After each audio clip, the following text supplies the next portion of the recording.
Hello everybody, my name is Cara, and today I'm here with the I Am a Reader book tag. This tag was created by Emma from Emma Books, and I will link her original video down below. I was tagged by the fabulous Laura from Bookie Laura, and I will also link her channel down below. Question number 1 is choose one word that describes being a reader. Awe-inspiring. And that still counts because it's hyphenated. Question number 2, what's the very first book you fell in love with? You guys might be tired of me bringing it up at this point, but I have to go with The Secret Garden by Frances Hodgson Burnett. I won't go into too much detail because I have talked at length already about how important this book was to me. It was such a beautiful and magical story that I could really see myself in at the same time. And I just loved the whole atmosphere of this book and the way that it just completely pulled me in and just took over my world when I was reading it. This is definitely one of my most reread books, and I'm so happy that I happened to pick it up when I was younger because I do think this is one of the books that really cemented that lifelong love for reading. Number 3 is how has reading shaped your identity? And this one's actually really hard to answer because it's so much a part of my identity that I don't really know how to explain it. I was actually thinking about this the other day about like how I would describe my personality if I didn't read or something, and I don't know how I could because it's such an important part of who I am.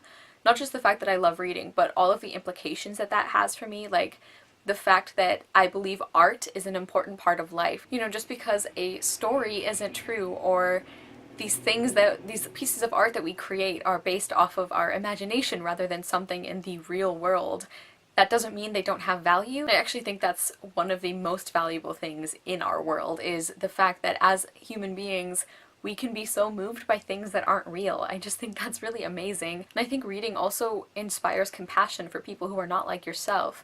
Because even though you can read something about another person's perspective or life that is very different from yours, even though you read that and it's not like you suddenly understand what it is to be this person or what it's like to come from this kind of background, I definitely believe that people who read those perspectives have a better understanding and sense of compassion than the people who never pick them up at all. Question number 5 is what book do you read when you need to be comforted? This is not a very original answer, but it's a true one, and that is Pride and Prejudice by Jane Austen.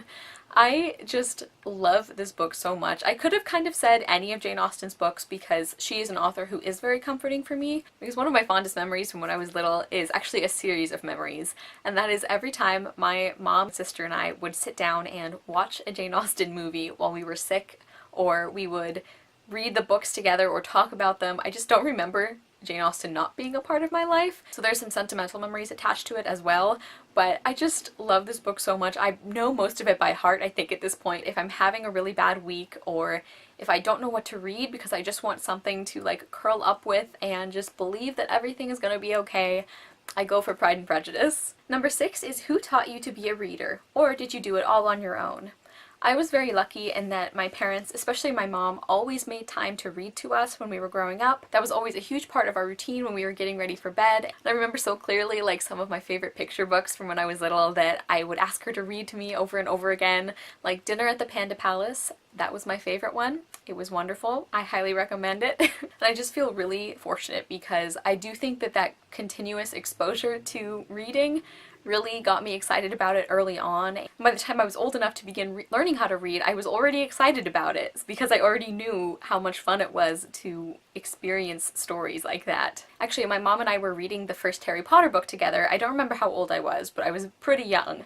And it was kind of like an advanced book for my age, so we were taking turns reading it, I think. Like we would go back and forth with chapters or something like that. And I distinctly remember that at a certain point I got so excited about what was going to happen next that I just like decided I was going to read the book myself, and I told my mom that like I wanted to keep reading because I couldn't wait for her to get home from work the next day so we could read a chapter. Yeah, very selfish of me, but definitely an early indication of my love for books. And Harry Potter. Number 7 is describe your dream reading lounge. And mine isn't terribly exciting. I feel like I want like a cozy little maybe window seat or some kind of couch that I can just curl up on, a nice blanket, a cup of tea, some snacks, rain outside my window. And another thing I really would love for like my ideal reading space is to have plenty of bookshelf space, because one of my dreams is to have enough bookshelf space that I can actually make my books look pretty on it, because at this point I've sort of given up on that because I just have more books than I have room. And while I'm happy to have so many books, it is kind of discouraging to look at all of your beautiful books that are just like jumbled together in this horrible like mess. And finally, number 8 is what book changed the way you act or see the world? And I actually have two answers, one that's kind of depressing and one that's much more positive. So starting with the negative one, I'm going with The Handmaid's Tale by Margaret Atwood. And this book really changed my perspective because it made me realize how possible something like this dystopian world is. Like the fact that something very similar to this could feasibly happen in the not too distant future. And that was a big deal because even before that I was very aware of the like sexism and all of those problems in our modern world. This was such an extreme example, but it was so believably written that it was really terrifying because yes, this is pretty much the absolute worst expression or example of that kind of sexism, but the fact that the lead up to it is told so believably and like in such an ordinary way, like the way that it starts with women's bank accounts being frozen and they can only take out money through their husband's account. Just like little by little, the characters find themselves in a dictatorship. And it was just like really eye-opening that it's like, okay, we can't rest on our laurels too much. We have come a long way, but we still need to be careful and we still need to pay attention so that something like this doesn't happen. And then my more upbeat answer is Through the Looking Glass by Lewis Carroll. And this is one of the first fantastical books I remember reading. I don't know for sure if this is the one that like cemented fantasy as my favorite genre, but we could say maybe. And I just loved this book. I reread it over and over again, and I wasn't quite sure why. Like, when I was young, I didn't really understand what it was about this story that was so compelling, and even today I can only guess. Like Alice finding her way from her old life into this magical looking glass world. I love the fact that this book kind of taught me to see the world with like a little bit of magic in it. Okay everybody, that was the I Am a Reader book tag. I might tag a couple of people in the description, so definitely check that. Thank you again, Laura, for tagging me, and you guys should let me know in the comments what your favorite comfort food book is. Thank you so much for watching. I will see you soon with another video, and I hope you love the next book you read.